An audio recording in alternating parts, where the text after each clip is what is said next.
Praise lord. అపోస్తుల కార్యము 9వ అధ్యాయము. అపోస్తుల కార్యము 9వ అధ్యాయము మొదటి వచనం చదువుదామా?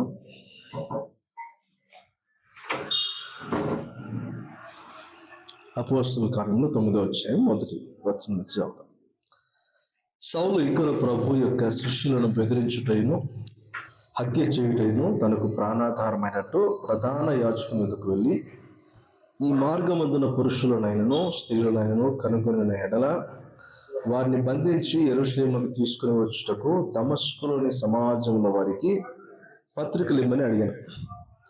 అతడు ప్రయాణము చేయించు దమస్కు దగ్గరకు వచ్చినప్పుడు అకస్మాత్తుగా ఆకాశం నుండి ఒక వెలుగు అతని చుట్టూ ప్రకాశించును. అప్పుడు అతడు నేల మీద పడి, సౌలా సౌలా, నీవేళ నన్ను హింసించుచున్నావని తనతో ఒక స్వరము పలుకుట వినెను. ప్రభువా, నీవెవడవని అతను అడుగుగా ఆయన, నేను నీవు హింసించుచున్న యేసును. లేచి పట్టణంలోకి వెళ్ళము, అక్కడ నీవు ఏమి చేయవలనో అది నీకు తెలియబడునని చెప్పాను. అతనితో ప్రయాణము చేసిన మనుషులు ఆ స్వరము వినిది గాని ఎవరిని చూడక మౌనులై నిలవబడిరి. సౌలు నేల మీద నుండి లేచి కన్నులు తెరిచినను ఏమీ చూడలేకపోయిన గనుక వారు అతన్ని చేయి పట్టుకుని దమస్కులోనికి నడిపించిరి. అతడు 3 దినములు చూపు లేక అన్నపానములేమీ పుచ్చుకొనక ఉండెను. దేవుడి మాటలు మన వెనుకల్లో దీవించి ఆశీర్వదించుగాక. అపోస్తలుడైన పౌలు యొక్క గత జీవితం గురించి కొన్ని మాటలు ఈరోజు నేర్చుకోవడానికి ప్రయత్నం చేద్దాము. అపోస్తల కార్యంలో ఇప్పటికి చాలా విషయాలు నేర్చుకుంటూ వస్తున్నాము. అపోస్తల కార్యంలో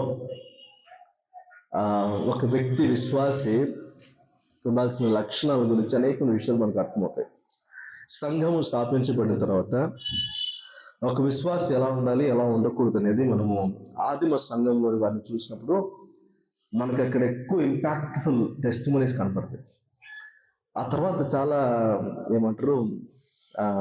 నాణ్యత తగ్గిపోయి డైల్యూట్ అయిపోయింది. కానీ అందుకే మనము we should go to the రూట్స్లోకి వెళ్ళి మనం నేర్చుకోగలగాలి. ఎందుకంటే అప్పుడు వారి మీద ఉన్నటువంటి ఆత్మ కావచ్చు, వారి మధ్యలో పనిచేస్తున్న ఆత్మ కావచ్చు, చాలా గొప్పగా పనిచేస్తూ ఉంటే వారు చూసి ఆశ్చర్యపోయే విధంగా వారి జీవితాలు ఉన్నాయి. వారి విశ్వాస జీవితంలో అనేకమైన అద్భుత కార్యాలు వారు చూడడం జరిగింది. దేవుణ్ణి వారు అనుభవించడం జరిగింది. ఈరోజు మన జీవితంలో దేవుణ్ణి అనుభవించాలంటే, విశ్వాస జీవితంలో ఎదగాలన్నా, ఆత్మీయులుగా మనం జీవితంలో కొనసాగాలన్నా మనకు కూడా ఇలాంటి అనుభవాలు చాలా అవసరం. అందుకే అపోస్తల కార్యం గ్రంథంలో చాలా విషయాలు మనం ధ్యానిస్తూ వచ్చాం. స్టెఫెను చంపబడినప్పుడు, అక్కడ తన రాళ్ళతో కొట్టి చంపుతున్నప్పుడు సౌలు అనేటువంటి ఒక యవనస్తుడు అక్కడ ఉన్నాడు. అతను అక్కడ ఉండి ఆ పనిని జరిగించినట్టుగా చూస్తున్నాం. ఈ సౌలు ఎవరంటే షాన్ హెడ్ అనేటువంటి ఒక సభ. ఇది మామూలుగా రిలీజియస్ పీపుల్కి ఒక సభ ఉంటుంది. పీఠాధిపతి అంటారు చూసారా, అలాంటి పీఠాధిపతుల దగ్గర చాలా మంది ఉంటారు. అంటే వాళ్ళు మత ప్రవిష్టులు అని చెప్పచ్చు. ధర్మశాస్త్రాన్ని బాగా అవపోసన పట్టిన వాళ్ళు ఉంటారంట అక్కడ. తర్వాత ధర్మశాస్త్ర ప్రకారం నడుచుకునేటువంటి వాళ్ళు అక్కడ ఉన్నారంట. అలాంటి వారు ధర్మాన్ని రక్షించడం కోసము, ఏ ధర్మాన్ని? యూదుల ధర్మాన్ని రక్షించడం కోసం వారు ప్రయత్నం చేస్తున్నారట. ఎంతవరకు అంటే ఇప్పుడు మనం చూస్తున్నట్టుగా చాలామంది వారి ధర్మాన్ని రక్షించుకోవడం కోసం ప్రయాసపడుతూ ఉంటారు కదా. అట్లా వారు ఎంతో మత ప్రవిష్టులుగా ఉంటూ రోషం కలిగి వారి ధర్మాన్ని కాపాడుకోవడానికి ధర్మ రక్షకులుగా వారు కనపడుతూ ఉన్నారంట. దే ఆర్ సెల్ఫ్ అపాయింటెడ్ అని చెప్పచ్చు. ఓకే, రోమీలో యూదులను పరిపాలించడం స్టార్ట్ చేసిన దగ్గర నుంచి పరిసయ్యులు, సద్దూకయ్యులు, శాస్త్రులు ఇలాంటి గ్రూప్స్ ఎక్కువైపోయాయి. అంతవరకు ఇన్ని గ్రూప్స్ లేవు, ఓన్లీ లేవీయులు ఉన్నారు. లేవీయులతో పాటుగా ధర్మశాస్త్రాన్ని అభ్యసించేవారు, బోధించేవారు ఉన్నారు. తర్వాత యాజక ధర్మం చేయడానికి మందిరంలో కొంతమంది యాజకులు ఉన్నారు. కానీ శాస్త్రులు, పరిసయ్యులు వీరందరూ సెక్స్ అయిపోవడానికి గల కారణం ఏంటంటే చాలా ట్రాన్స్ఫర్మేషన్స్ వచ్చాయి వాళ్ళ జీవితాల్లో. ఎస్పెషల్లీ వారు ఇన్ఫిల్ట్రేట్ ఎక్కువైపోవడాన్ని బట్టి వారిలో రకరకాల బిలీఫ్ సిస్టమ్స్ వచ్చేసి అందులో కొంతమంది ఇక పునరుద్ధానమే లేదని చెప్పేవాళ్ళు, కొంతమంది లేదు ధర్మశాస్త్రమే పరమావిధి అని చెప్పేవాళ్ళు కొంతమంది. ఇలా రకరకాలుగా వారికి తోచింది వారు జరిగించుకోవడం స్టార్ట్ చేశారు. ఓకే, ఇప్పుడు మనం చూస్తే దాని సో మెనీ డినామినేషన్స్. క్రిస్టియానిటీలో చాలా డినామినేషన్స్ ఉన్నాయి. అన్నిలో ఒకసారి మనం ప్రశ్న అడిగినప్పుడు what is the difference between Roman Catholic and Protestant అంటే మనం చెప్పలేని పరిస్థితి. అవునా? పోనీ ఈ రెండే ఉంటే ఏదో డిఫరెన్స్ చెప్పవచ్చు. మెథడిస్ట్ అనే వాళ్ళు ఉన్నారు, బ్యాప్టిస్ట్ అనే వాళ్ళు ఉన్నారు, బ్రదరన్స్ అనే వాళ్ళు ఉన్నారు, లూథరన్స్ అనే వాళ్ళు ఉన్నారు, పెంటెకోస్టల్స్ అనే వాళ్ళు ఉన్నారు, ఆ తర్వాత ఏమంటారు ఫ్రీ మెథడిస్ట్ కొంతమంది ఉన్నారు, తర్వాత full gospel AG Assemblies of God కొంతమంది ఉన్నారు, కరిస్మాటిక్ గ్రూప్ కొంతమంది ఉన్నారు, ఆర్థోడాక్స్ కొంతమంది ఉన్నారు, సిఎస్ఐ, సిఎన్ఐ, మార్తోమా, ఇలా చెప్పుకుంటూ పోతే చాలా రకాల డినామినేషన్స్ ఉన్నారు ఇప్పుడు. అంటే ఎవరికి వారు వారి లిస్ట్ ఆఫ్ థింగ్స్ పెట్టుకొని they are doing as per their own wish. Is it బిబ్లికలా కాదా అనేది ఎవరికి పట్ల. అంటే ఎవరికి వారు వారికి నచ్చింది వారు ఫార్ములేట్ చేసుకొని దీని ప్రకారం మనం నడుచుకుంటే ఇదే భక్తి. Outside of this is no longer ఇది భక్తే కాదు అని చెప్పేటువంటి మనుషులు కూడా లేకపోలేదు. బాప్టిజం అంతా ఒకటే కదా, వాక్యం చెప్తుంది. విశ్వాసం ఒకటే, బాప్తిజం ఒకటే అని చెప్తుంది. కానీ ఒక గ్రూప్ ఆఫ్ పీపుల్ ఉన్నారు, నువ్వు ఎక్కడైనా బాప్తిజం పొంది ఉండొచ్చు కాక మరలా మా దగ్గర బాప్టిజం పొందాలి, ఎందుకంటే అది నాట్ వ్యాలిడ్ అంటారు. అంటే ఎంత దారుణం చూడండి. కొన్ని చోట్ల ఓన్లీ వైట్ డ్రెస్ వేసుకోవాలంటారు, కొన్ని చోట్ల నగలు ఏమీ పెట్టుకోకూడదు అంటారు, కొన్ని చోట్ల రకరకాలుగా ట్రెడిషన్స్ కనపడతాయి, కస్టమ్స్ కనపడతాయి. అవి ఫాలో చేస్తేనే మీరు ఇక్కడ ఉండాలా, లేకపోతే ఉండాల్సిన అవసరం లేదు. ఓకే, కొన్ని చోట్ల ఉపవాసం అనేది మ్యాండేటరీ. ఓకే, కొన్ని చోట్ల సండే సర్వీస్ అంటే ఎందుకురా వచ్చామని అనిపిస్తుంది. ఎందుకంటే పొద్దున్న స్టార్ట్ చేస్తారు, మధ్యాహ్నం ఎప్పుడో ముగిస్తారు. ఒకసారి వాక్యం చెప్తే సరిపోతుంది. అందులో 4-5 పెద్దలు ఉంటే ఆ 5 వాక్యాలు చెప్పాల్సిందే, కాంప్రమైజ్ లేదు. అంటే వచ్చినవాడు కూర్చొని వినాల్సిందే. ఓకే, వినేవాడు చెప్పేవాడికి లోకం అంట, అది అంటారు కదా సామెత. అవునా? అంటే రిలీజియస్ సిస్టమ్ ఎంత దారుణంగా తయారైపోయిందంటే ప్రతి ఒక్కరు వారి వారి డినామినేషన్ కాపాడుకోవడానికి, వారి వారి బిలీఫ్ సిస్టమ్ని కాపాడుకోవడానికి ప్రయత్నం చేస్తున్నారే తప్ప అసలు ఎందుకోసం భక్తి చేస్తున్నాము, ఎవరు పిలిస్తే భక్తి చేస్తున్నాము, అసలు భక్తి చేయడం వల్ల వచ్చేటువంటి ప్రయోజనం ఏంటి అని ఎవ్వరికీ కావట్లేదు. అవునా? సౌలు కూడా పాపం రోషంతో ఉన్నాడంట. యవనస్తుడు, వాక్యం బాగా విన్నాడు, నేర్చుకున్నాడు. గమలీయేలు అనేటువంటి ఒక వ్యక్తి దగ్గర మంచి పరిచయుడుగా వాక్యాన్ని నేర్చుకొని, ధర్మశాస్త్రాన్ని నేర్చుకొని, ధర్మాన్ని రక్షించాలని ఒక సెల్ఫ్ అపాయింటెడ్ సోల్జర్గా మారిపోయి ఇక యేసు ప్రభు రాజ్యం కట్టబడతా ఉంది. అనేక మంది యేసు ప్రభుని అంగీకరిస్తున్నారు. సంఘం బలపరచబడతా ఉంటే వీరిని ఎలాగైనా పక్కదో పట్టించాలా, వీరిని హింసించాలా, వీరిని స్టెఫను రాళ్ళతో కొట్టినట్లుగా వీళ్ళు చంపేయాలా, ఉంటే ఒకటే డినామినేషన్ ఉండాలా, మా డినామినేషన్ ఉండాలా అన్నట్టుగా ఆలోచన చేసుకొని అతను వెళ్ళి ప్రధాన యాజకుని దగ్గరికి వెళ్ళి, నాకు లెటర్స్ ఇవ్వండి, నేను వేరే వేరే ప్లేసెస్కి వెళ్తాను, వెళ్ళి ఎక్కడెక్కడైతే ఈ యేసుక్రీస్తును వెంబడించేవారు ఉన్నారో వాళ్ళందరినీ నేను పట్టుకొని జైలు నింపేస్తాను, జైలు బరో అనేటువంటి మూమెంట్ చేసేస్తాను అని లెటర్స్ తీసుకుని బయలుదేరాడంట. బయలుదేరితే అతను బయలుదేరాడు. ఎంతవరకు వెళ్ళాడంట? దమస్కు ఎంత దూరమో తెలుసా యెరూషలేంకి? 150 miles ఫ్రమ్ జెరూసలేం. అంటే ఎంత దూరం బయలుదేరి వెళ్ళాడు? 150 miles వెళ్ళాడంటే ఆ చుట్టూ రేడియస్ అంతా కూడా కవర్ చేయడానికి ప్రయత్నం చేస్తున్నాడు. ఎంతో విరివిగా వాడబడుతున్నాడని అతని ఉద్దేశం. మంచి కాజ్ కోసం వాడబడుతున్నాడు అంటారా? No. His intentions are good? No. His way is good? No. His thought process is good? No. It might be good for him, ఆయనకి అది మంచిగా అనిపించవచ్చు, but it is not good. Same thing మన విశ్వాస జీవితంలో కూడా మనం పాటించేటువంటి పద్ధతి ఏదైతే ఉందో మన భక్తి జీవితంలో, అది మనకు కరెక్ట్ అనిపిస్తే సరిపోతాం.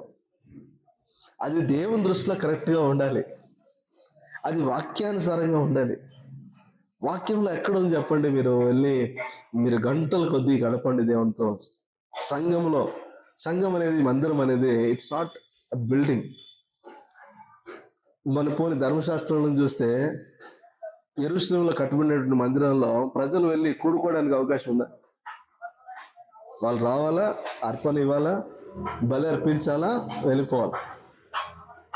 మహా అయితే అక్కడ కూర్చొని దే కెన్ హ్యావ్ ఫెలోషిప్, కూర్చొని తినచ్చు. వారు ఇచ్చిన అర్పణలో వారికి కొంత భాగం వస్తుంది, వారు అక్కడ సంతోషంగా తినొచ్చు, పండుగ వాతావరణం చేసుకోవచ్చు. Then they can come out. అయితే తర్వాత వాళ్ళు సమాజ మందిరంగా కూడుకోవడం ప్రారంభించారు. వారు వాక్యాన్ని నేర్చుకోవడం ప్రారంభించారు. అది కూడా కరెక్టే, మంచిదే. ఆ తర్వాత ఎక్కడ కూడా ఈ విపరీతమైన ధోరణులు ఎక్కువైపోయి ఖచ్చితంగా రావాల్సిందే, ఖచ్చితంగా పోవాల్సిందే. అంటే ఒకలాంటి రింగ్ మాస్టర్ కూర్చొని బెల్ట్ పట్టుకుని, హంటర్ పట్టుకొని మీరు వస్తారా లేదా అన్నట్టుగా, మీరు వస్తేనే భక్తి, మీరు ఇస్తేనే భక్తి, ఇలాంటివన్నీ రుద్దుతున్నారు బాగా. ఇదే భక్తి అనుకుంటే మేబీ ఇట్స్ నాట్ కరెక్ట్. అతను అంత రోషం కలిగి నేను చేస్తున్నది కరెక్ట్ అనుకున్న తను వెళ్తా ఉంటే మార్గంలో అతను యేసుప్రభు కలుసుకుంటున్నాడు. యేసుప్రభు కలుసుకుని ఆయనతో చెప్తున్నాడు, సౌలా సౌలా నీవేళ నన్ను హింసించుతున్నావు. ఈరోజు మనం చేసే భక్తిని బట్టి దేవునికి సంతోషం కలుగుతా ఉందా, దేవునికి బాధ కలుగుతా ఉందా? ఒకసారి ఆలోచన చేయాలి.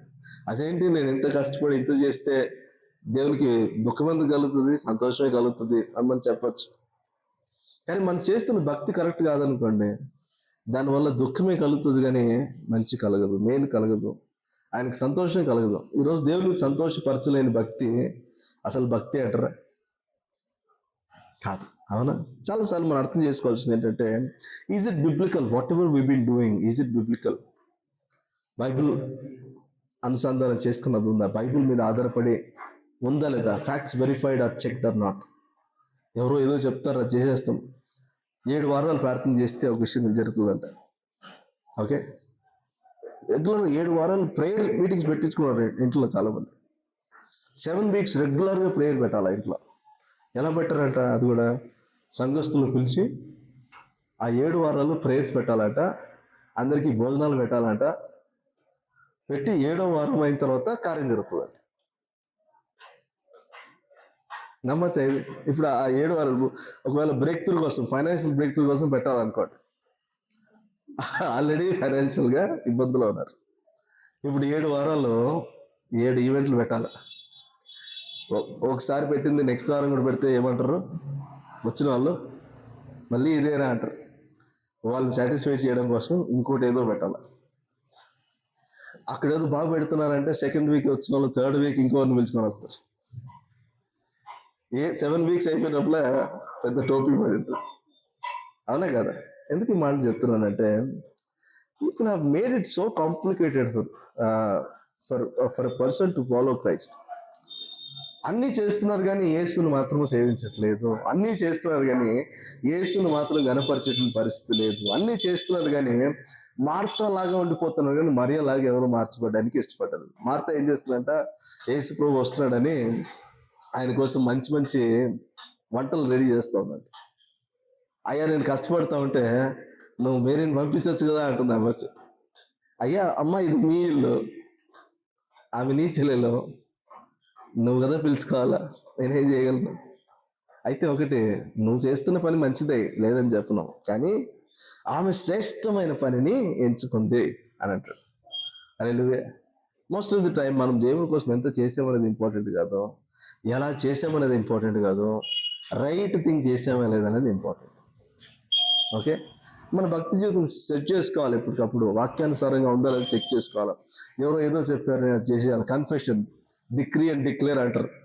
నువ్వు జీవ మరణంలో నీ నాలుకలో పెట్టాడు దేవుడు, నువ్వు ఏది మాట్లాడితే జరుగుతుంది, నువ్వు మాట్లాడు మాట్లాడు మాట్లాడు అంటారు. ఓకే, అలా మాట్లాడితే జరిగిపోతే ఎంత బాగున్నావు, అలా జరగవే. అవునా? అలా మాట్లాడితే నా ఇష్టానుసారమైన నేను మాట్లాడితే దేవుడు జరిగించాలని రూలే లేదు. దేవుని వాక్యాన్ని దేవునితో మనము ఐక్యపరచబడి, దేవునితో ఒప్పుకుంటూ ఆ మాటను మనం పలికితే ఆ మాట నెరవేర్చబడుతుంది. అంతేగాని యేసురావు నాకు ఇది వచ్చును గాక, ఇది వచ్చును గాక, ఇది జరుగును గాక, ఇది నేను చూస్తున్నాను, I'm seeing it manifesting in my spirit అంటే అయిపోతుందా? It's not going to happen that way. Okay, అందుకే ఇవన్నీ జిమ్నిక్సే, ఇవన్నీ కాదు. కానీ వాక్యం ఏం చెప్తుంది? There is a process. మనకు మంచి టెస్ట్ ఫోన్ కూడా ఉంది ఈరోజు. There is a process. ఏం బ్రదర్ ప్రాసెస్ ఉందంటారు లేదంటారు? There is a process. ఏది కూడా ఫాస్ట్గా వచ్చేది ఏది కూడా it is not going to stand. ఎందుకంటే త్వరగా ఏదైనా అయిపోయింది అనుకోండి, దానికి స్టెబిలిటీ ఉండదు. త్వరగా easy money will not stand. Okay, కానీ ప్రాసెస్ గుండా వచ్చింది మంచిగా నిలబడుతుంది. ఒక ఐరన్ స్ట్రక్చర్ మంచి ప్రాసెస్ గుండా దాన్ని తీసుకొని వస్తే ఇట్ విల్ లాస్ట్ లాంగ్. కానీ ఉంటేనే స్టీల్ మనం సామాన్లు వాడుతూ ఉంటాం. అప్పుడు నార్మల్ స్టీల్ అనుకోండి, అది చూడడానికి బాగానే ఉంటుంది, బాగా మందం అనిపిస్తుంది, కానీ చీలకు వస్తుంది. దాంట్లో ఎందుకు వస్తాయి అంటే వాటిని సరిగ్గా ప్రాసెస్ గుండా తీసుకెళ్ళలేదు. దాన్ని చూడడానికి వెయిట్ ఉంది. చాలా మంది మనం ఏం చేస్తాం, చూడగానే వెయిట్ని చూసి మంచి క్వాలిటీ అని వాడేస్తాం, కానీ దాంట్లో ఏం కలుపుకుంటారో మనకు తెలియదు. అది కొన్ని రోజులు వాడేటప్పటికి కొంచెం కలర్ మారిపోతుంది, లేకపోతే దాంట్లో చీలికలు రావడం స్టార్ట్ అయిపోతాయి. అందుకే ఒక ప్రాసెస్ గుండా వెళ్ళిన దాన్ని మనం తీసుకోవడము జరిగితే అది మనకు చాలా తీవ్రకరంగా అనిపిస్తుంది. Process is very important. దేవుని సన్నిధిలో కూడా ఒక ప్రాసెస్ అనేది ఉంది. దేవుని వాక్యం చెప్తుంది ఆ ప్రాసెస్ ఏంటి. మీరు ప్రార్థన చేయాలంటే ఎలా చేయాలో వాక్యం చెప్తుంది. మీరు వాక్యం చదవాలంటే ఎలా చదవాలో వాక్యం చెప్తుంది. ఓకే, మీరు ఇవ్వాలంటే ఎలా ఇవ్వాలో దేవుని వాక్యం చెప్తుంది. మీరు ఉపవాసం చేయాలంటే ఎలా చేయాలో దేవుని వాక్యం చెప్తుంది. మీరు సహవాసం కలిగి ఉండాలంటే ఎలా చేయాలో, ఎలాంటి సహవాసం కలిగి ఉండాలో, ఎవరితో కలిగి ఉండాలో, ఎవరితో ఎలా మెలగాలో వాక్యం చెప్తుంది. వివాహంలో ఎలా ఉండాలో వాక్యం చెప్తుంది. కుటుంబంలో ఎలా ఉండాలో వాక్యం చెప్తుంది. స్నేహితులతో, బంధువులతో, తోటి విశ్వాసంతో ఎలా ఉండాలో దేవుని వాక్యం చెప్తుంది. ఇంతకంటే రిలీజియన్ ఏమైనా నేర్పిస్తుందా? రిలీజియన్లో వాళ్ళ పద్ధతులు ఉంటాయి, వాళ్ళ ప్రణాళికలు ఉంటాయి తప్ప దేవుని యొద్దకు నడిపించబడేటువంటి రిలీజియన్స్ ఈ మధ్య చాలా తక్కువ అయిపోయినాయి. ఈ మాట మనం అర్థం చేసుకోవాలి. మీరు మోకాళ్ళ మీద నిలబడి ప్రార్థన చేయండి, కరెక్టే, ప్రార్థన చేయాలా. మోకాళ్ళ మీద నిలబడితేనే ప్రార్థన, చేతులు ఎత్తి ప్రార్థన చేయనండి. చేతులు ఎత్తి చేస్తేనే ప్రార్థన. రెండు చేతులు లేని అని పరిస్థితి ఏంటి? సరే, నాకు రెండు చేతులు ఇచ్చాడు, సామర్థ్యం ఇచ్చాడు, రెండు చేతులు నిలబెట్టి నేను ప్రార్థన చేయాలంటే కొంతమంది ఏం చేస్తారంటే, నేను ఎంతసేపు చేతులు నిలబెట్టలేను, నేను ఆ ప్రేయర్కి వెళ్ళను. నేను ఎంతసేపు కింద కూర్చోలేను, మోకాళ్ళ మీద నేను నిలబడలేను, నేను ప్రేయర్కి వెళ్ళను. నన్ను అంతసేపు కూర్చోబెట్టి వాకింగ్ చెప్తారంటే నా వల్ల కాదు. చిన్నపిల్లలకు కూడా ఒక పీరియడ్ ఎంతసేపు ఉంటుంది, ఒక 45 minutes ఉంటుంది. అంటే వాళ్ళ కెపాసిటీ ఈజ్ 40 or 45 minutes. ఆ తర్వాత సబ్జెక్ట్ మారాల. అవునా?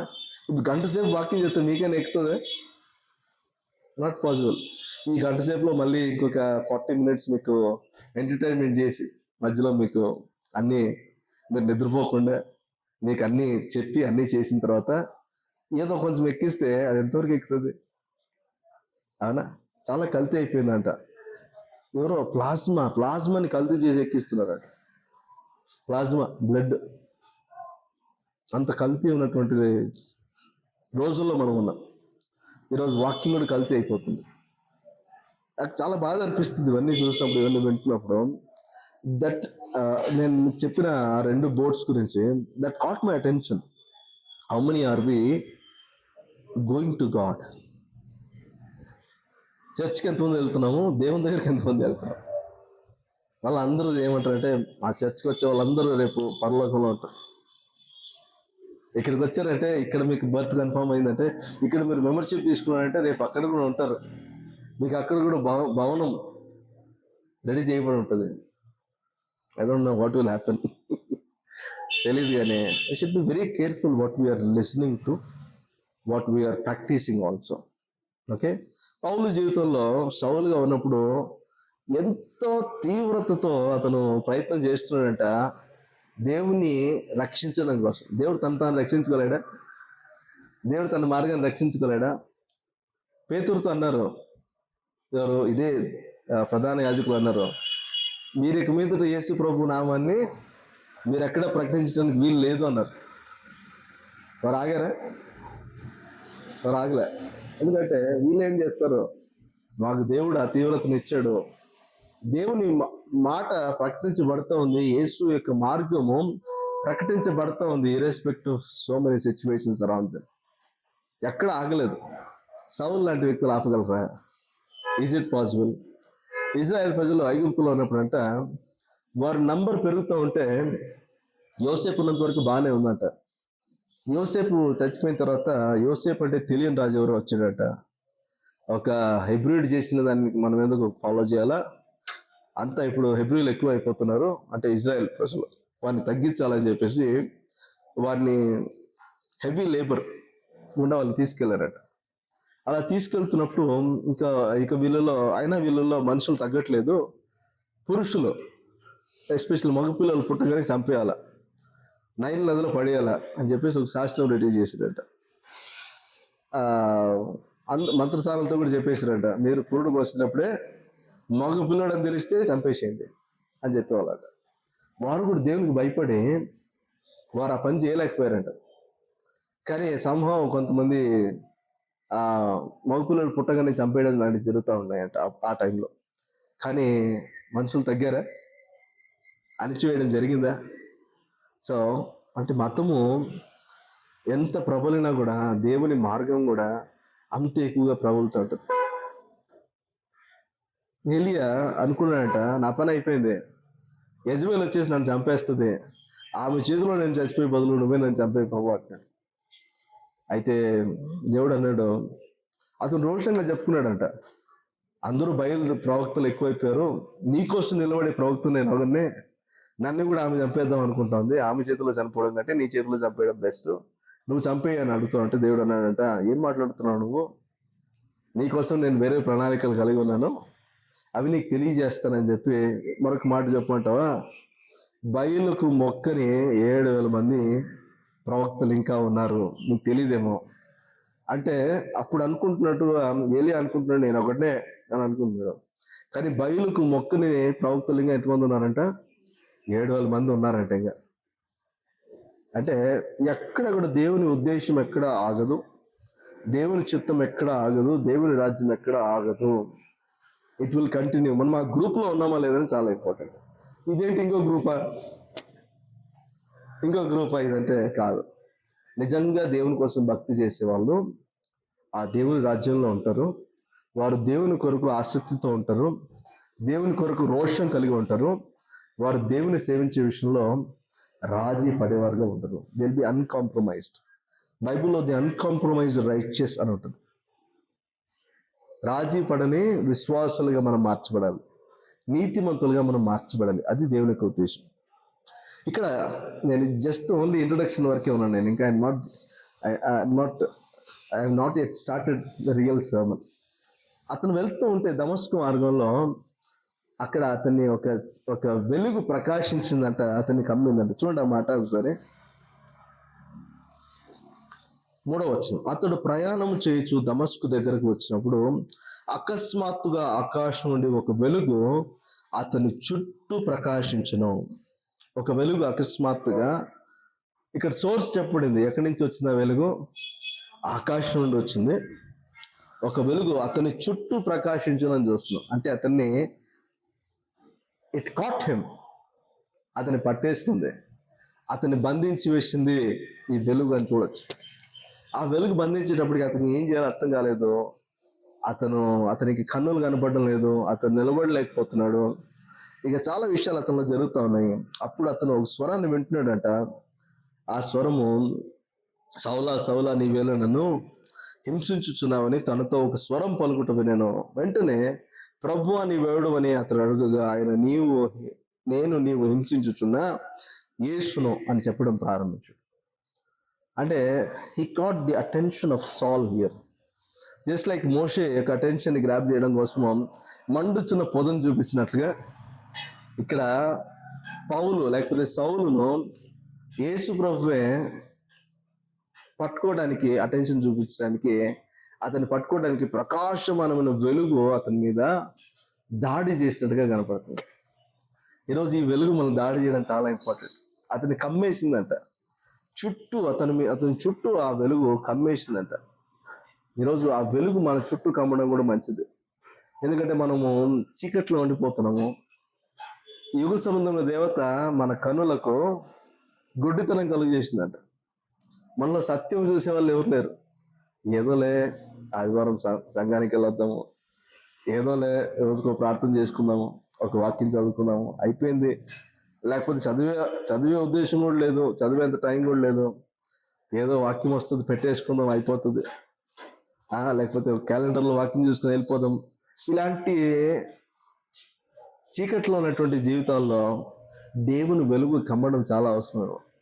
43వ కీర్తనలో ఒక మాట మనం చదివాం కదా, చూడండి ఆ మాట ఏమంటాడో. 43లో 3వ వచనం, నీ వెలుగును నీ సత్యమును బయలుదేరజేయము, అవి నాకు త్రోవ చూపును, అవి నీ పరిశుద్ధ పర్వతమునకు నీ నివాస స్థలమునకు నన్ను తోడుకొని వచ్చును. అప్పుడు నేను దేవుని బలిపీఠం వద్దకు, నాకు ఆనంద సంతోషములు కలుగుజే దేవుని వద్దకు చేరుదును. దేవా నా దేవా, సితారా వాయించు నీకు కృతజ్ఞతాస్థుతులు చెల్లించేదను. ఫస్ట్ ఆయన వెలుగు, ఆయన సత్యము గనక మనకి త్రోవ చూపకపోతే మనం పరిశుద్ధ పర్వతం వైపునకు, దేవుని నివాస స్థలం వద్దకు రాలేము. ఈరోజు అందరూ తెల్లని బట్టలు వేసుకున్నంత మాత్రం పరిశుద్ధులు అయిపోతారు. ఈరోజు 1,000 మంది సంఘంగా కూడుకుంటే అక్కడ దేవుని ప్రకాశమానమైన వెలుగు ఉందనా, మహిమ ఉందనా? మీరు ఎవరినో ఉండొచ్చు, ఉంటే దేవునికి స్తోత్రం, దేవునికి మహిమ కలుగును గాక. కానీ దేవుని వెలుగు గనక మనల్ని వెలిగించకపోతే, చీకట్లో ఉన్న మనల్ని దేవుడు ఆశ్చర్యకరమైన వెలుగులోనికి తీసుకుని వచ్చాడంట. వెలిగించబడిన మనం గనక దేవుని వాక్కు చేత పట్టబడిన వారమై ఆయన సత్యమును, ఆయన వెలుగును బట్టి ఆయన సన్నిధికి మనం రాలేకపోతే, మనము ఎలా వచ్చినా, ఏమి తీసుకొచ్చినా, we can never be blessed. మనం బ్లెస్ చేయబడలేదు. ఇక్కడ సౌలు ఎంతో ప్రయాసపడి తన మతాన్ని, తను సేవిస్తున్న మతాన్ని, తన పెద్దవాళ్ళని అందరినీ తను గణపరచడానికి ఎంతో రోషంగా అతను ప్రవర్తిస్తున్నట్టు కనబడుతుంది. కానీ it is not pleasing God అంట. ఐల్ టెల్ యూ 4 things, 4 విషయాలు చెప్తాను ఇక్కడ. దేవుని వెలుగు మన జీవితంలోకి వస్తే ఏం జరుగుతుంది? యేసు ప్రభు యొక్క వెలుగు అక్కడ ప్రకాశించింది ఎవరో కదా, యేసు ప్రభువే. యేసు ప్రభు అతన్ని కమ్ముకున్నాడంట. కమ్ముకొని, నా నేలను హింసిస్తున్నావు అంటే ఎవరు నువ్వు అని అడిగాడట. అంటే నేను యేసును, నువ్వు నన్ను హింసిస్తున్నావు కదా, నీ చేత హింసించబడుతున్న యేసు నేనని చెప్పాడంట. అతను పట్టుకున్న వెంటనే ఈరోజు యేసు ప్రభు కూడా మనల్ని తన వెలుగు చేత కమ్ముకోవాలని ఆశపడుతున్నాడు. So that we can learn certain things. Okay, ఏం జరుగుతుంది? 4 ఎఫెక్ట్స్ నేను మీకు చూపిస్తున్నాను. First thing, when the light shines in the darkness, we see God as he is. నిజమైన వెలుగు మనం కమ్ముకుంటే నిజమైన దేవుణ్ణి నిజముగా మనం చూడగలుగుతాం, రియల్గా మనం చూడగలుగుతాం. అంటే ఒకరు చెప్పినట్లుగా మనం చూడంగానే ఆయన రియల్గా మనం టాంజిబుల్గా అనుభవించడానికి అవకాశం ఉంటుంది. నిజమైన వెలుగు కనుక మనం కమ్మితే లైట్ ఏం చేస్తుంది చెప్పండి? Light will expose. ఓకే, చీకట్లో ఉన్నదాన్ని లైట్ ఏం చేస్తుంది? రియాలిటీలోకి తీసుకుని వస్తుంది. ఓకే, చీకట్లో ఉండి అక్కడేముందో ఇక్కడేముందో, కరెంట్ పోతే, మన చిన్నప్పుడు కరెంట్ పోతే ఎక్కడేముందో వెతుక్కునేవాళ్ళం. కరెక్ట్గా క్యాండిల్ వెతుక్కోవాలి. అప్పుడు ఎక్కడ ఉందో క్యాండిల్ వెతకండి అంటే అందరూ ఒక్కొక్క దిక్కెళ్ళేవాళ్ళు. గుర్తుందా? క్యాండిల్ ఎక్కడుందో వెతకండి అంటే అందరూ వెతుక్కుంటూ ఎవరు దొరికితే వాళ్ళు గ్రేట్గా, నాకు దొరికింది అంటే సరే, మ్యాచెస్ ఎవరు దొరికితే వాళ్ళు ఇంకా గ్రేట్. అవునా? ఈరోజు మనం కూడా చీకట్లో ఉండిపోయి నిజమైన దేవుని గ్రహించలేక వాళ్ళు చెప్పిన దేవుని, వీళ్ళు చెప్పిన దేవుని మనం అర్థం చేసుకోవడానికి ప్రయత్నం చేస్తుంది. నిజమైన వెలుగు మన జీవితంలో కనుక వస్తే ఒకరు చెప్పిన విధానాన్ని బట్టి మనం దేవుని గ్రహించము. దేవుడు ఏమైనాడో దేవునిగా మనం గ్రహించడం ప్రారంభిస్తాం.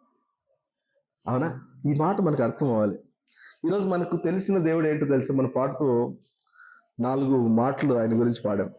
ఎల్ షద్దాయ్ అని, ఎల్ రోయి అని, యెహోవా షమ్మా అని, యెహోవా షాలోమ్ అని. ఈ 4 ఆయన ఈజ్ మోర్ దెన్ దట్. ఇంకా చాలా ఉన్నాయి ఆయన పేర్లు. అవునా? ఇవన్నీ మనకి ఎలా తెలిసాయి? వాక్యంలో కూడా ఉన్నాయి.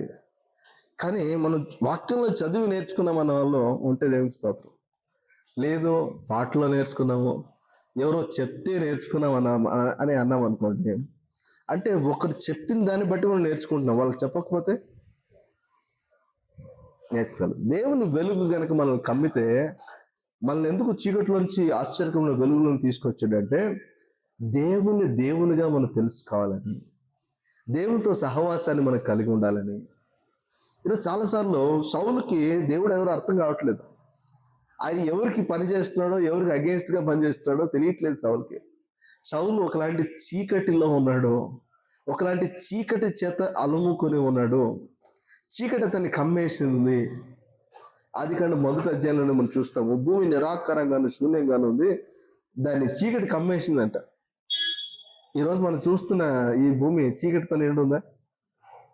వెలుతురు కనపడుతుంది, కానీ ఆ వెలుతురు లేకపోతే ఇది చీకటితోనే కమ్మి ఉంది నిజంగా. అప్పుడు దేవుడు వెలుగు కలుగుమని పలకగా దానికి వెలుగు వచ్చిందట.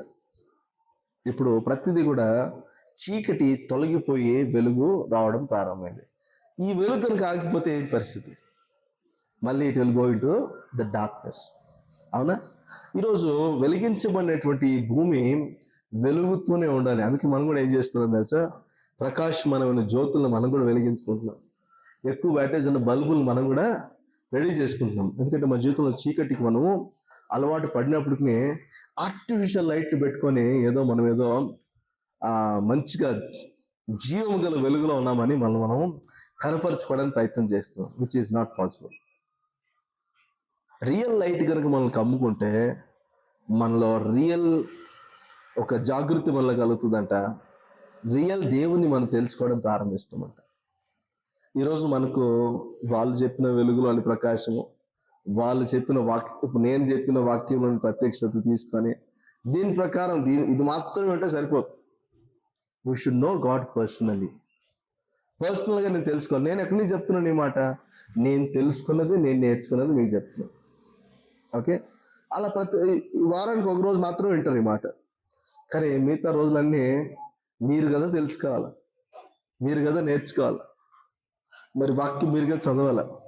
దేవుని వెలుగు మీ మీద ప్రకాశిస్తున్నప్పుడు మీలో ఉన్న చీకటి కోణాలు తొలగిపోయి దేవుడు మీకు స్పష్టంగా కనపడడం ప్రారంభం అవుతుంది. దేవుని స్పష్టంగా అర్థం చేసుకోవడం జరుగుతుంది. దేవుని ఎప్పుడైతే స్పష్టంగా అనుభవపూర్వకంగా తెలుసుకోవడం ఎప్పుడైతే స్టార్ట్ చేస్తారో మీ జీవితంలో చీకటి ఉండమన్నా ఉండదు, తొలగిపోతుంది. సౌలు బాగా వాక్యం తెలిసిన వాడంట. ధర్మశాస్త్రంలో ఏ వాక్యం అడిగినా చెప్పేస్తాడంట ఓల్డ్ టెస్టిమెంట్లో. అందుకే పౌలుగా మార్చబడిన తర్వాత అతను చెప్పిన మాటలన్నింటిలో కూడా, అతను రాసిన పత్రికలు అన్నింటిలో కూడా ఓల్డ్ టెస్టిమెంట్ స్క్రిప్చర్స్ యొక్క రెఫరెన్సెస్ అతను ఎక్కువ చెప్తాడు. ఈవెన్ పీటర్ వీళ్ళు కూడా ఎక్కువ చెప్పలే అన్ని రెఫరెన్సెస్. పౌలు చెప్పగలిగాడు, ఎందుకంటే అతను వాటన్నిటిలో బాగా తర్ఫీదు పొందాడు కాబట్టి చెప్పగలుగుతాడు. మీ దేవుని గురించి కనుక మీకు అర్థమైతే మీ జీవితంలో ప్రతి చోట కూడా దేవుని రెఫరెన్స్ ఒకటి మీకు వస్తుంది. దేవుని వాక్యం మీకు అందుబాటులో ఉంటుంది. లేకపోతే ఎవరు వస్తారా, ఎవరు చెప్తారా, నా కోసం ఎవరు ప్రార్థన చేస్తారా అన్నట్టు ఉండిపోతుంది. God wants all of us to get to that level where we get intimate with the Lord. దేవుని తెలుసుకునేటువంటి ఆ ఉన్నతమైన స్థాయికి మనం ఎదగాలంటే మనలో ఉన్న చీకటి తొలగిపోవాలి. ఆ చీకటి తొలగిపోవాలంటే యేసుక్రీస్తు యొక్క ముఖ ప్రకాశం మన మీదకి రావాల్సిందే. సౌలుకి అంతవరకు తెలియలేదు రియల్ పర్పస్ ఏంటి అనేది, రియల్ దేవుడు అంటే ఎవరు అనేది సౌలుకి తెలియలేదు. అప్పటికి చాలా డైల్యూట్ అయిపోయింది. రోమిలో వచ్చిన తర్వాత చాలా డైల్యూట్ అయిపోయింది. ఇప్పుడు నిజమైన దేవుడు తెలుసుకునే పరిస్థితి సౌలుకు కూడా లేదు. అందుకే నిజమైన దేవుణ్ణి హింసిస్తూ ఉన్నాడు. అందుకే డినామినేషన్ కాదు, అది కాదు, ఇది కాదు, కానీ నిజమైన దేవుని మనం తెలుసుకోవాలంటే దేవుని ప్రకాశం మన మీదకి రావాల్సిందే. ఓకే, యోహాను సువార్త మొదటి అధ్యాయంలో కూడా కొన్ని మాటలు మనం చూస్తాము. చూడండి, యోహాను సువార్త మొదటి అధ్యాయము మొదటి నుంచి చదివితే కూడా, ఆది యందు వాక్యం ఉండెను, వాక్యము దేవుని యొద్ద ఉండెను, వాక్యము దేవుడై ఉండెను, ఆయన ఆది యందు దేవుని యొద్ద ఉండెను, సమస్తమును ఆయన మూలంగా కలిగెను, కలిగినదేదియో ఆయన లేకుండా కలగలేదు. ఆయనలో జీవం ఉండెను, ఆ జీవం మనుషులకు వెలుగై ఉండెను. ఆ వెలుగు చీకటిలో ప్రకాశించుచున్నది కానీ చీకటి దాన్ని గ్రహింపకుండెను. చూడండి, ఆది యందు వాక్యం ఉంది, ఆ వాక్యం దేవుని యొద్ద ఉంది,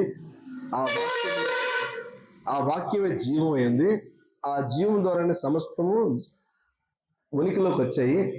ఇప్పుడు ఆ జీవం కలిగిన దేవుడు ఒక వెలుగుగా ఉన్నాడు. ఆ వెలుగును మన మీద ఆయన ప్రకాశింపు చేయడానికి ఇష్టపడుతున్నాడు. కానీ చీకట్లో ఉన్నవారు ఆ వెలుగును గ్రహించలేని పరిస్థితిలో ఉన్నారు. ఇప్పుడు వెలుగుకి ఎవరైతే రెస్పాండ్ అవుతారో, దేవుని ప్రకాశానికి ఎవరైతే రెస్పాండ్ అవుతారో వారు చీకటికి బానిసలుగా ఉండరు. చీకటిని వారు ఛేదించుకొని ముందుకు వస్తారట. అప్పుడు దేవుని జీవాన్ని వారు అనుభవించగలుగుతారట. వారి జీవితంలో ఏమేమి నిర్ణయించబడ్డాయో అవన్నీ కూడా దేవుని వెలుగును బట్టి, దేవుని జీవం బట్టి అవన్నీ కూడా క్రియేట్ చేయబడతాయంట. హల్లెలూయా. ఇప్పుడు చీకట్లోనే ఉండిపోతాను, గ్రహించకుండా ఉండిపోతానంటే దేవుని వెలుగు మన మీద ప్రకాశిస్తున్నా మనం దాన్ని గ్రహించలేని పరిస్థితుల్లో ఉండిపోతాము. ఎంతటి దారుణమైన పరిస్థితి కదా అది.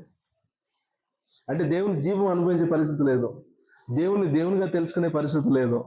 దేవుడు ఎంత నేను మీకోసం అది చేయాలనుకుంటున్నాను, ఇది చేయాలనుకుంటున్నా అంటే వినపడలే అన్నట్టు ఉంటుంది, కనపడలే అన్నట్టు ఉంటుంది. ఎందుకంటే God wants to communicate to us but we are not able to listen properly. గ్రహించుకోలేని పరిస్థితి జరుగుతుంది. దేవుని ప్రకాశం ఎందుకు రావాలంట? దేవుడు ఎవరో తెలుసుకొని దేవుని యొక్క జీవాన్ని మనం అనుభవించడం కోసము దేవుని ప్రకాశం మన మీదకి రావాలంట. ఓకే, ఇంకో మాట చూపిస్తుంది చూడండి. ఇప్పుడు let's go to the second point. Second point ఏంటంటే, when the light shines in the darkness we see our life as it might be. మన జీవితం ఎలా ఉండాలని దేవుడు నిర్ణయించాడో అలా ఉండటానికి దేవుని ప్రకాశం తోడే ఉంటుందంట. మన జీవితం ఎలా ఉండాలని మనము ఉన్నదాన్ని బట్టి చెప్పడానికి కుదరదు. మనం ఒక వేలో జీవిస్తూ ఉంటాము, కానీ దేవుడు మన కోసం వేరే రకంగా నిర్దేశించి ఉంటాడు. మనం చూస్ చేసుకున్న మార్గం దేవుని మార్గమేనా అంటే కాకపోవచ్చు. కానీ దేవుని వెలుగు కనుక మన మీద ప్రకాశిస్తూ ఉంటే, దేవుని వాక్యం ఏం చెప్తుంది? ఆయన వాక్యము నా త్రోవకు దీపం, నా పాదాలకు దీపం, నా త్రోవకు వెలుగు అయినది అంటాడు. అంటే నేను నడవలసిన త్రోవను ఆయన నాకు చూపించి అక్కడ లైట్ వేసి, come on, this is the way you should walk, this is the way you should go అని తెలియజేస్తుంటాడు. కానీ నేను అక్కడ వాక్యం చదవట్లేదు అనుకోండి. రాత్రి బండి తీశారు, బండి తీసిన వెంటనే స్టార్ట్ చేస్తారు, స్టార్ట్ చేసిన తర్వాత లైట్ వేసుకోరా? ఎందుకు వేసుకోరు? వేసుకోవాల్సిందే. లైట్ వేసుకోకపోతే ఏమవుతుంది? ఏముందో మీకు తెలియదు, ప్రమాదం ఉండొచ్చు, గొంతు ఉండొచ్చు, మీరు అందులో పడిపోవచ్చు. అందుకు లైట్ వేసుకోవడం చాలా ఇంపార్టెంట్. మన జీవితంలో దేవుని ప్రకాశం కనుక ఉంటే అది మన మీదుగా మనం వెళ్ళవలసిన మార్గానికి కూడా అది చూపిస్తుందంట. మన జీవితాలు ఎలా ఉండాలో కూడా అది నిర్ణయిస్తుందంట. హల్లెలూయా. మన జీవితాలు ఎలా ఉండాలో కూడా నిర్ణయిస్తుందంట దేవుని వెలుగు. సౌలు లాగా ఉండటానికి ఇష్టపడుతున్నాడు. సౌలు అంటే గొప్పవాడని అర్థం. సౌలు అనే మాటకు గొప్పవాడని అర్థం. అతను గొప్పవాడని పేరు పెట్టుకున్నాడు. ఆ గొప్పదనాన్ని కాపాడుకోవడం కోసము అనేకమైన కార్యాలు చేయడానికి ఇష్టపడుతున్నాడు. ఏంటి కార్యాలంటే, అంతమందిని పట్టుకున్నాడు, ఇంతమందిని హింసించినాడు, ఇంత గొప్ప ఘనకార్యాలు చేశాడు అని చెప్పుకోవడానికి, కొన్ని పనులు చేయడానికి అతను ప్రయాసపడాల్సి వస్తుంది. కానీ ఆ ప్రయాస అవసరం లేదు దేవునికి. దేవుడు అంటున్నాడు, సౌలా నువ్వు సౌలుగా ఉంటుంది కాదు నా చిత్తము, నిన్ను పౌలుగా నేను చూస్తున్నాను అన్నట్టు. సౌలు తర్వాత మారిపోయాడు. సౌలు పట్టుబడిన తర్వాత దేవుని ప్రకాశం అతని మీదకి వచ్చిన తర్వాత అతని జీవితము సౌలు నుంచి పౌలుగా మార్చబడింది. పౌలు అంటే అర్థము చిన్నవాడు అని అర్థం. అంటే అంతవరకు పెద్ద తోపు అనుకున్నాడు, కానీ ఇప్పుడు ఏమైపోయాడు? జీరో అయిపోయాడు. తగ్గించేసుకున్నాడు. అంటే తగ్గించుకుంటే మరి కార్యాలు తగ్గినాయా? ఘనమైన కార్యాలు పెరిగాయి. ఇంకా పౌలు రాసిన పత్రికలో ఇప్పటికీ క్రైస్తవ ప్రపంచానికి, విశ్వాస జీవితానికి అతను రాసిన పత్రికలో ఇప్పటికీ మూలస్తంభము. డాక్టరల్ ఫౌండేషన్స్ అంటారు వాటి ద్వారా ఇప్పటికీ అనేక మంది ప్రభావితం చేయబడుతూనే ఉన్నారు. అతను చనిపోయినా కూడా అతని కార్యాలు ఇప్పటికీ ధ్యానించబడుతున్నాయి. అతని వర్క్ ఇప్పటికీ స్థిరంగా ఉండిపోయింది. Don't be limited to your Saul nature, get in to Paul nature. దేవుని వెలుగు గనుక మన మీద ప్రకాశిస్తే, యేసుక్రీస్తు మన మీద ప్రకాశిస్తే, మన జీవితాలు కూడా దేవుడు కోరుకున్నట్టుగా మార్చబడగలుగుతాయి. ఫస్ట్ ఆఫ్ ఆల్ దేవుడు ఎవరైతే అర్థమైతే, ఆయన వెలుగులోకి కింద వచ్చాను, అంతవరకు చీకటి ఉంది, ఇప్పుడు ఆయన వెలుగులోకి వచ్చిన తర్వాత నేను ఇతరులకు కనపడడం ప్రారంభమవుతుంది. నేను ఎలా కనపడాలని దేవుడు కోరుకున్నాడో, ఒక షార్పీ మన మీదకి వేస్తే ఎలా ఉంటుంది, స్టేజ్ మీదకి వెళ్ళిన తర్వాత ఒక లైట్ వచ్చి మీ మీద అలా పడింది అనుకోండి, మిమ్మల్ని ఇంట్రడ్యూస్ చేసినప్పుడు అలా లైట్ వచ్చి అలా పడితేనే మిమ్మల్ని ఎలా ఎలివేట్ చేసి అది చూపిస్తుంది ఆ లైట్. దేవుని వెలుగు మన మీదకి ఆ విధంగా రావాలి. అప్పుడు మనల్ని దేవుడు కోరుకున్నట్టుగా He will project us to this world. దేవుడు మనల్ని ఆ విధంగా చూపించడం స్టార్ట్ చేస్తాడు లోకాన్ని. అందుకే అదే యోహాను సువార్తలో ఇంకో మాట చూస్తాము, 6వ వచనం నుంచి చదువుతాం ఒకసారి. దేవుని యొద్ద నుండి పంపబడిన ఒక మనుషుడు ఉండెను, అతని పేరు యోహాను. అతని మూలముగా అందరూ విశ్వసించినట్లు అతడు ఆ వెలుగును గూర్చి సాక్ష్యం ఇచ్చుటకు సాక్షిగా వచ్చెను. అతడు ఆ వెలుగై ఉండలేదు కానీ ఆ వెలుగును గూర్చిన సాక్ష్యం ఇచ్చుటకు అతడు వచ్చెను. నిజమైన వెలుగు ఉండెను, అది లోకంలోనికి వచ్చుచు ప్రతి మనిషిని వెలిగించుచున్నది. హల్లెలూయా. నిజమైన వెలుగు ఎవరు? యేసు ప్రభువు. ఆయన ప్రతి మనిషిని నిలబెట్టి వెలిగించి సాక్షులుగా నిలబెట్టి ఆ నిజమైన వెలుగును ప్రచారం చేసేటువంటి వ్యక్తులుగా మారుస్తాడట. అంటే వెలిగించబడిన నేను ఎక్కడికి వెళ్ళి నా వెలుగును నేను కలిగి జీవిస్తూ ఉంటే అనేకులు చూసి, ఈ వెలుగు ఎక్కడి నుంచి వచ్చింది, ఈ వెలుగు ఏంటి, మాకంటే నువ్వు డిఫరెంట్ కనపడుతున్నావు ఏంటి? దేవుడు నిన్ను ఈ విధంగా ఉండటానికి నిర్ణయించాడు, వెలుగు సంబంధాలుగా ఉండటానికి నిర్ణయించాడు. కానీ లేదు, నేను చీకట్లోనే ఉండాలా, నేను వెలగాలనుకుని వెలుగుతాను, నాకు అనుకున్నట్టు రీతిలో నేను వెలుగుతాను. మిలమిల బట్టలు వేసుకుంటే మెరిసిపోతామా? దేవుడు వెలిగిస్తే కదా వెలుగుతాం. ఓకే. యేసు ప్రభు రూపాంతర కొండ మీద రూపాంతరం చెందినప్పుడు ఆయన మొత్తం వెలుగుతూ ఉన్నాడట. ఆయన తెల్లని వస్త్రాలు ఎలా ఉన్నాయట, దేదీప్యమానమైన వెలుగుతో నింపబడ్డాయట. మోషే అన్న ముఖం మాత్రం వెలుగుతోంది. ఆ వెలుగుతున్న ముఖాన్ని ఏం చేశాడు? మోషే చున్నీ వేసుకుని కప్పేశాడు. కానీ ఇప్పుడు యేసు ప్రభు మొత్తంగా ఆయన వెలిగిపోతున్నాడట. చాకలి వాళ్ళు కూడా అంత తెల్లగా ఉతకలేరంట, టైడ్ కూడా లేదు అప్పుడులో. మరి అంత తెల్లగా ఆయన వస్త్రాలు కూడా తెల్లగా ఉన్నాయట. మన జీవితాల్లో వెలిగించబడితే అంత తెల్లగా మార్చబడతాయి, అంత ప్రకాశమానంగా మార్చబడతాయి. అనేకులు ఎదుట దేవుని కొరకు సాక్షిగా జీవించడానికి దేవుడు మనల్ని వెలిగించాలని ఆశపడుతున్నాడు. రెండో మాట, ఆయన మనం వెలిగిస్తే మనము దేవుని కొరకు వెలిగేటువంటి జ్యోతులుగా మనం మార్చబడతాం. మూడో మాట చెప్పి నేను ముందుకెళ్తాను. మూడో మాట, when the light shines in the darkness we see ourselves as God sees us. మనల్ని మనం ఎలా చూసుకుంటామట, దేవుడు మనల్ని ఎలా చూసుకుంటున్నాడో, దేవుడు మనల్ని ఎలా ఉండాలని కోరుకుంటున్నాడో అలా మనం చూసుకుంటామట. మనలో చాలా మంది ఇక్కడే కొంచెం మోటివేషన్ ఎక్కువైపోతుంది ఈ మధ్య. నీవు చీకట్లో ఉన్నావా అనేది ఎవరు చెప్పట్లే. నీవు అలసిపోయి ఉన్నావేమో, నీవు సొమ్మసిల్లిపోయావేమో, నీవు నీరుగారిపోయావేమో, నీకు ఇంకా మార్గమే లేదనుకుంటున్నావేమో, నువ్వు కోల్పోయావు అనుకుంటున్నావేమో. దేవుడు నిన్ను నిలబెడతాడు, దేవుడు నిన్ను నడిపిస్తాడు, లేవనెత్తాడు అని చెప్పినప్పటికీ ఒకలాగా పంపు కొట్టినట్టు అయిపోతుంది మనకు. అవునా? ఓపెన్ చేస్తే అవే కనబడతాయి. కరెక్టే, దేవుడు ఇవన్నీ చేయగలడు. బట్ దేవుడు నిన్ను ఎలా చూస్తున్నాడో నిన్ను నువ్వు చూసుకోగలిగేటట్లుగా కూడా ఆయన చేయగలడు, ఫస్ట్ ఆఫ్ ఆల్. అయితే ఇక్కడ కూడా దెర్ ఇస్ ఎ క్యాచ్.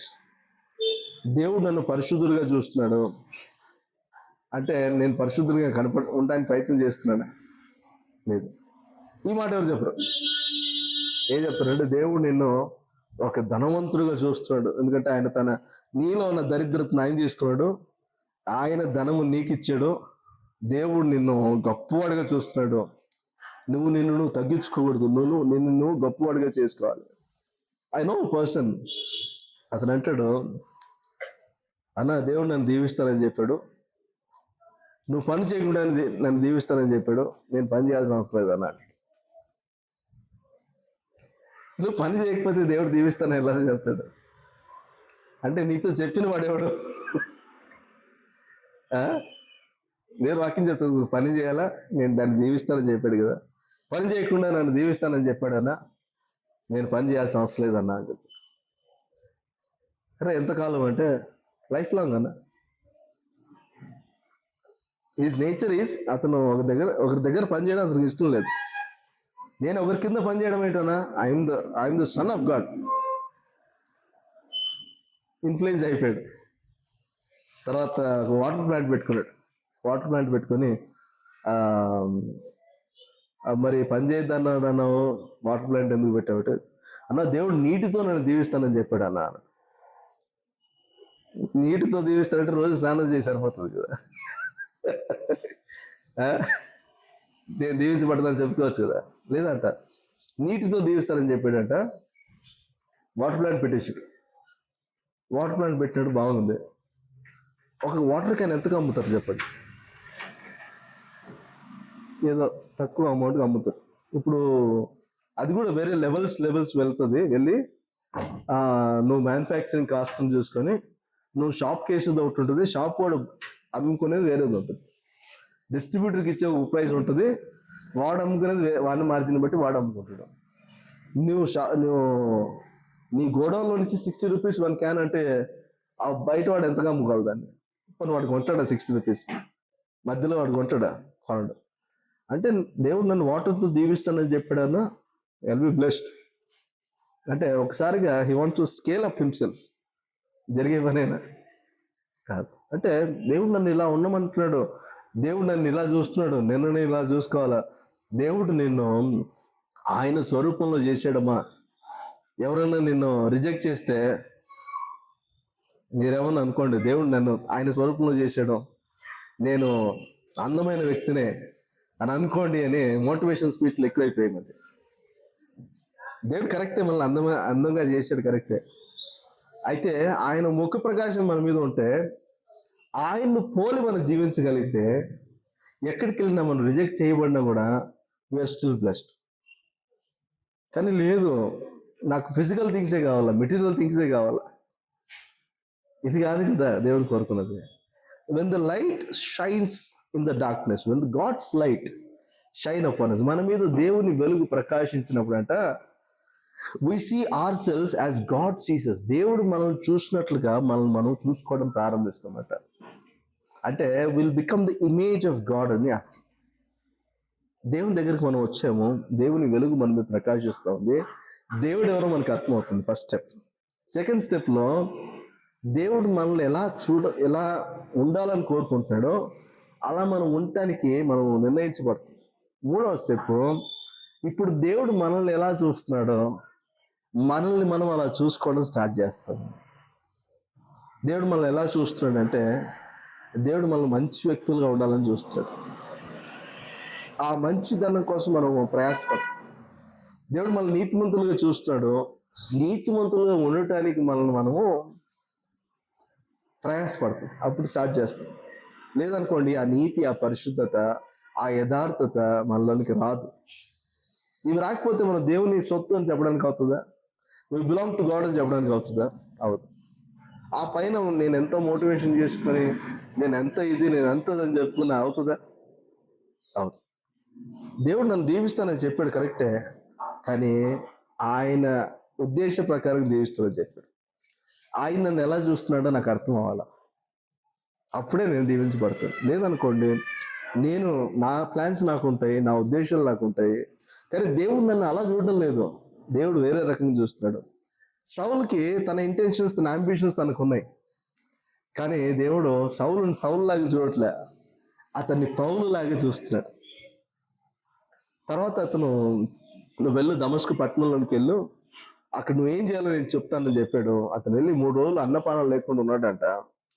అనని అనేటువంటి ఒక వ్యక్తికి చెప్పాడంట, సౌలు అనేటువంటి ఒక వ్యక్తి ఉన్నాడు, అతని దగ్గరికి వెళ్ళి నువ్వు ప్రార్థన చేయాలా, అతని కన్నులు తెరవబడతాయి, అతన్ని రక్షించు, అతని కోసం నువ్వు ప్రార్థన చేయాలంటే అతను అంటున్నాడు, అయ్యా సౌలు అంటే సంఘాన్ని దూషించేటువంటి వ్యక్తి, పర్సిక్యూట్ చేసే వ్యక్తి, అతను మారుతాడని గ్యారెంటీ లేదు అని అతను మాట్లాడుతుంటే, నువ్వు వెళ్ళు, నీకు తెలీదు సౌలు నేను ఏర్పాటు చేసుకున్నాను, అతడు బోధిగంతములకు నా కొరకు సాక్షిగా ఉండబోతున్నాడు, అన్యుల ఎదుట అతడు ఒక అపోస్తలుడుగా ఉండబోతున్నాడు, నా నామం నిమిత్తమై అతడు పొందాల్సిన శిక్ష, అతను పొందాల్సిన వేదన, తిరస్కరణ అంతా కూడా ఉన్నాయి, అతను కూడా సిద్ధపరిచాను నేను అంటాడు.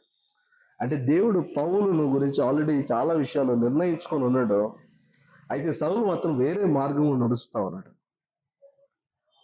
Saul, he was living for himself. Saul was living ultimately in a different way of life. కానీ సౌల్ కోసం దేవుడు నిర్ణయించిన జీవితం అది కాదు. సౌల్ పర్సిక్యూట్ చేయడం దేవుని ఉద్దేశం కాదు, పర్సిక్యూట్ చేయబడడం దేవుని ఉద్దేశం.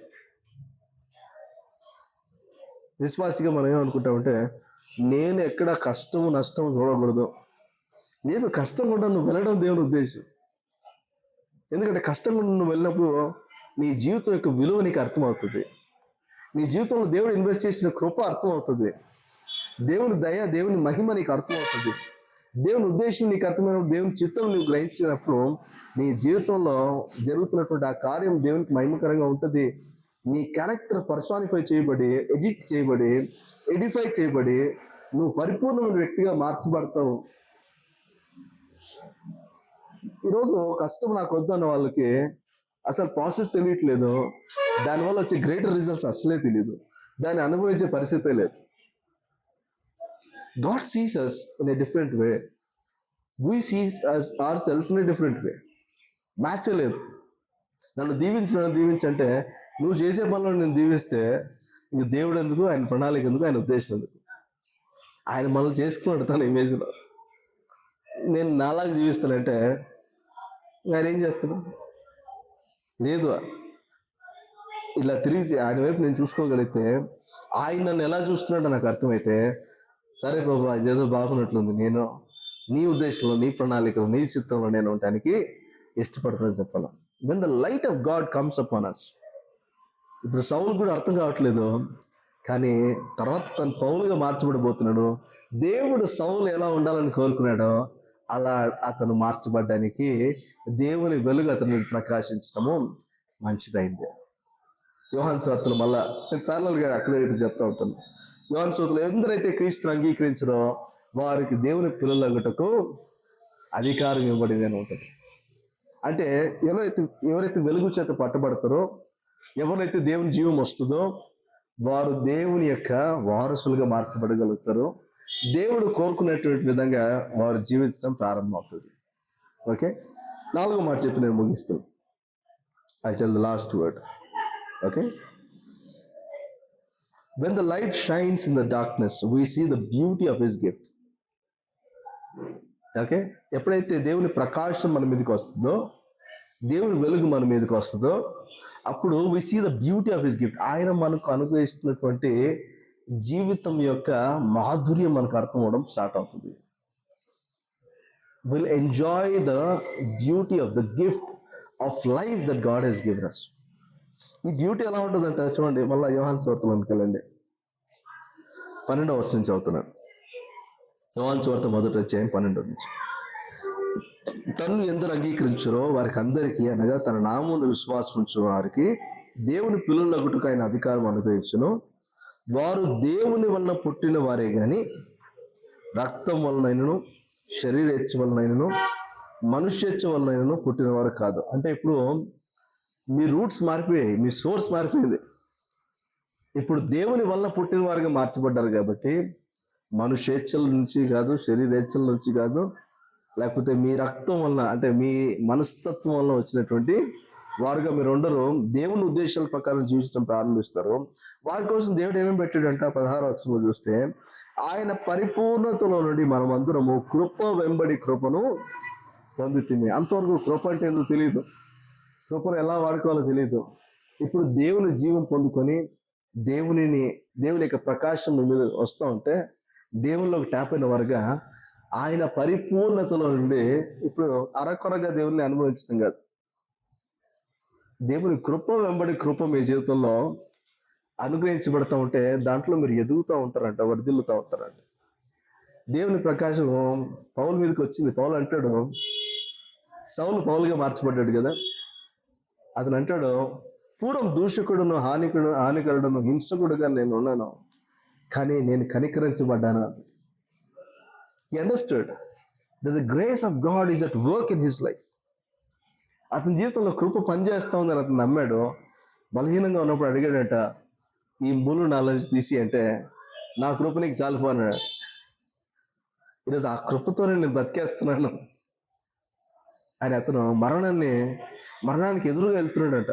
రోమాకి వెళ్ళొద్దు అన్నాడు చాలామంది, నేను వెళ్ళాల్సిందే అన్నాడు. కృప వెంబడి కృపలో ఎదుగుతూ వర్ధిల్లుతూ అనేక మందికి దీవెనకరంగా ఉంటూ ఒక ట్రయాంబెంట్ లైఫ్ అతను జీవిస్తూ ముందుకెళ్తున్నాడంట.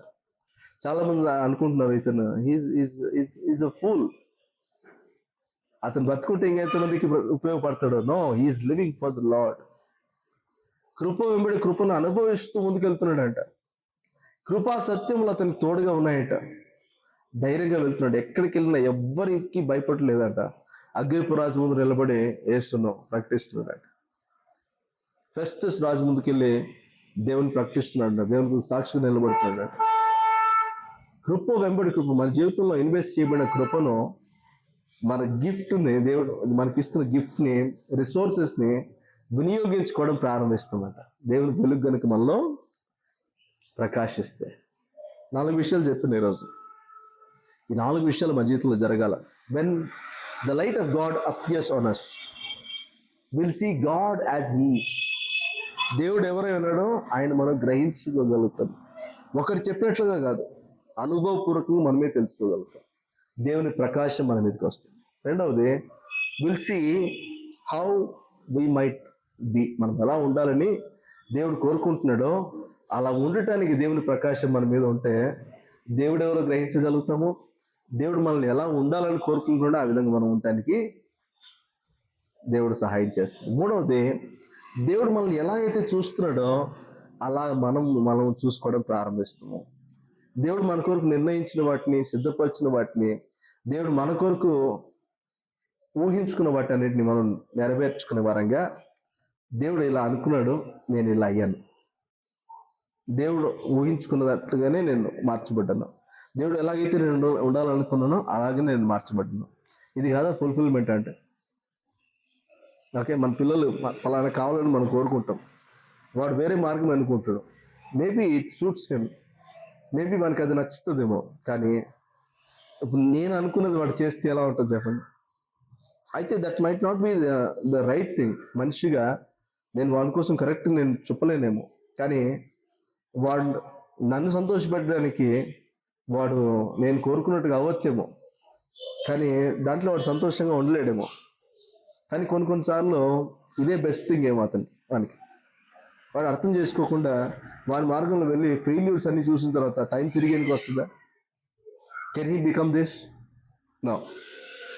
మన జీవితంలో కూడా we lose some things when you don't look to him.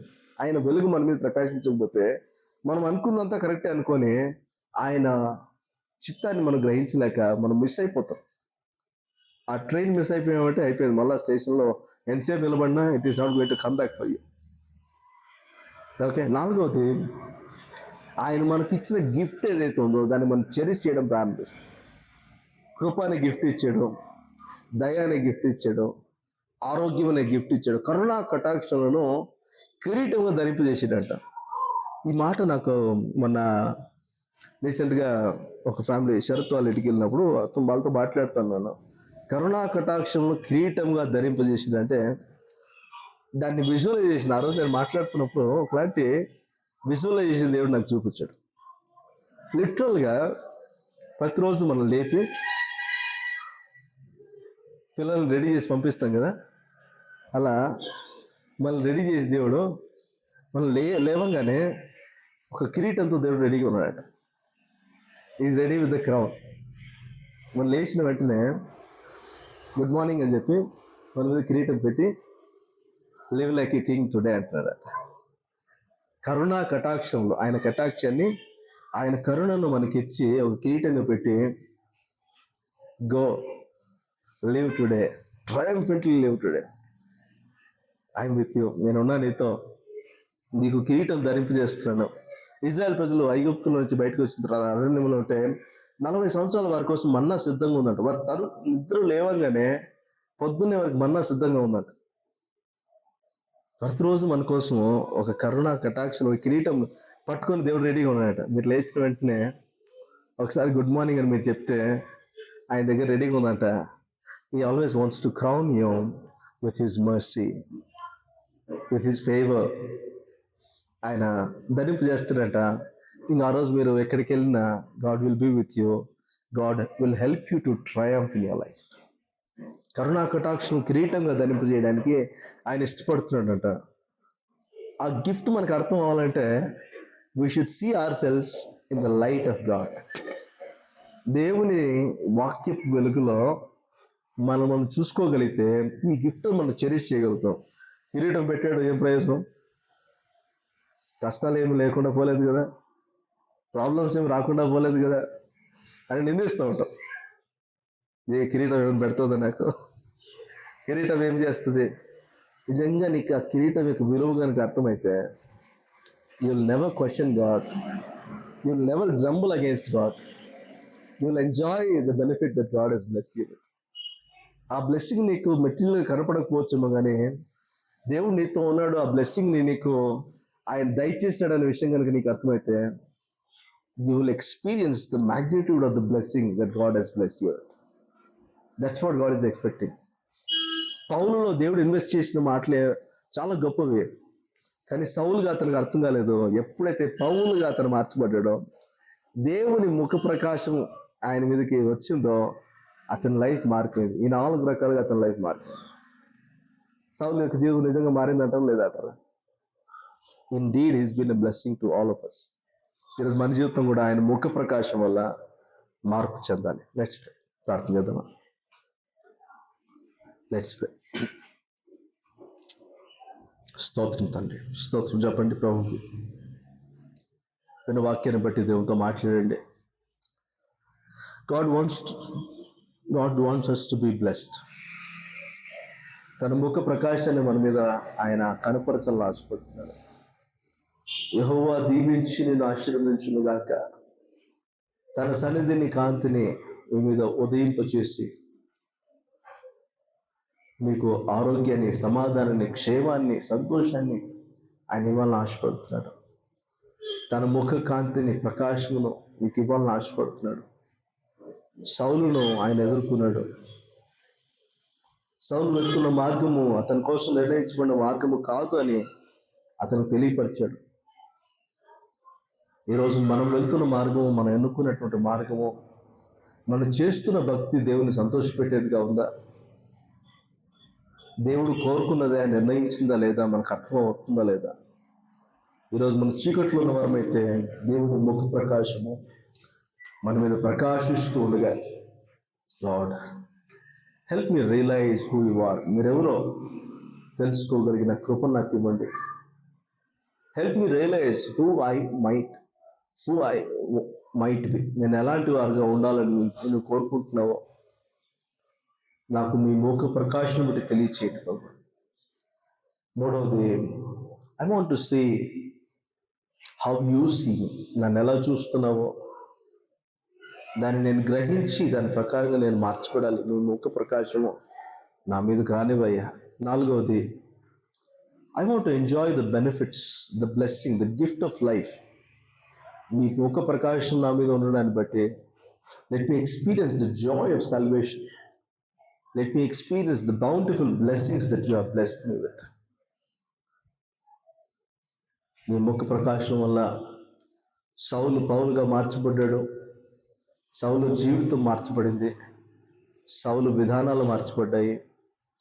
సౌలు యొక్క పర్పస్ మార్చబడింది. సౌలు అనేకులకు ప్రయోజనకరంగా మార్చబడ్డాడు. కృప వెంబడి కృపను అతను అనుభవించడం మాత్రమే కాదు, అనేకులకు ఈ కృపను గురించి తను సాక్ష్యం ఇచ్చేవాడిగా మార్చబడ్డాడు. ప్రభా, ఈరోజు నేను ప్రార్థన చేస్తున్నాను తండ్రి, మా జీవితాల్లో మీరు నిర్ణయించినవిగా ఉండాలి, మీరు కోరుకున్నట్టుగా ఉండాలి, మీరు సంతోషపడే విధంగా ఉండాలి తప్ప మిమ్మల్ని వ్యసన పడేలాగా, బాధ పెట్టేలాగా మీరు చేయకూడదు. ఈరోజు మా జీవితాలను బట్టి మీరు సంతోషించాలి తప్ప మీకు ఆవేదన కలుగు చేసే జీవితాలుగా మా జీవితాలు ఉండదు ప్రభు. దయచేసి మీ ముఖ ప్రకాశం మా మీద ఉండనివ్వండి. మేము సరిచేయబడి పరిశుద్ధపరచబడి పరిశుద్ధులుగా మీ కొరకు జీవించడానికి, సాక్షులుగా జీవించడానికి మీ ముఖ ప్రకాశాన్ని మా మీద దయచేయండి. Rise and shine, for my light has come upon you అన్నారు.